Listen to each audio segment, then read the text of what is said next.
Not sure when it's going to be done and complete. But anyway, there's no soda machine down there, so I bring in a soda every morning, and I was all excited. I had a soda waiting for me in the refrigerator this morning at my house, and I went out to get it, and I think my wife drank it yesterday. There was only one. I was like, okay, I'm going to get this one. It was in the bottle. I wanted a bottle, not a can. So then I had to go out back and find one this morning. But I don't I'm think okay. it was your wife. I'm quite sure it was. Yeah. Oh, yeah. Okay. Yeah, pretty sure. Okay, big 50,000 watching on in Cooperstown. What a weekend! Piazza with the induction into the Hall of Fame. I guess this was decided some time ago, but I guess I was concerned that he wouldn't go in as a Met. It's been known that he would go in as a Met. So I thought that was really cool because he did spend half of his career with the Mets, but really became known as a slugger, with the Dodgers, and came up in the whole story with Lasorda and his dad being friends, and really made his initial mark with the Dodgers. So I was always hesitant that maybe he wouldn't go in as a Met, but he had so many milestones, so many huge moments with the Mets, and I caught on the way home. On the way home Saturday, National Sports Talk was the debate of would you rather have Mike Piazza or Pudge Rodriguez? And I think it was clearly, Pudge was always a better defensive catcher, but it was clearly Mike Piazza, the greatest offensive catcher of all time. Yeah. And another interesting thing was that, of course, he goes in with Ken Griffey Jr., who was the #1 overall pick in 89 or 90. But in contrast, Piazza was like a 62nd round draft pick. He was a low pick.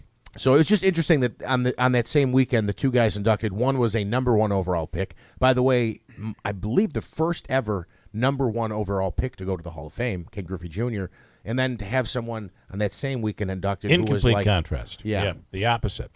Christine Bellino, we're talking about heat here. We're going to go up into the upper 80s today. But you have heat that is much different down there in Mississippi. And no air conditioning. What do you do when you don't have air conditioning in Mississippi? You call a heating and AC guy. I got home so late yesterday that when I called the people, they, of course, they're on emergency call service till Sunday, and they're backed up because we had really bad storms over the weekend, which I guess is normal for here. So a lot of people AC had blown out or... Yeah, so everybody gets really hot and hotter than hot. Then the storms hit. And then the air conditioning goes out. It's kind of like being without heat in the wintertime here down there. Kind of interesting. Okay, so while you were gone, Manaska, there's been a little bit of a controversy in the city of Utica over this concrete manufacturing plant that they want to actually the property, I believe the mayor's office is moving forward, but the Common Council has put it on hold and stalled the project. But it would be right on the canal.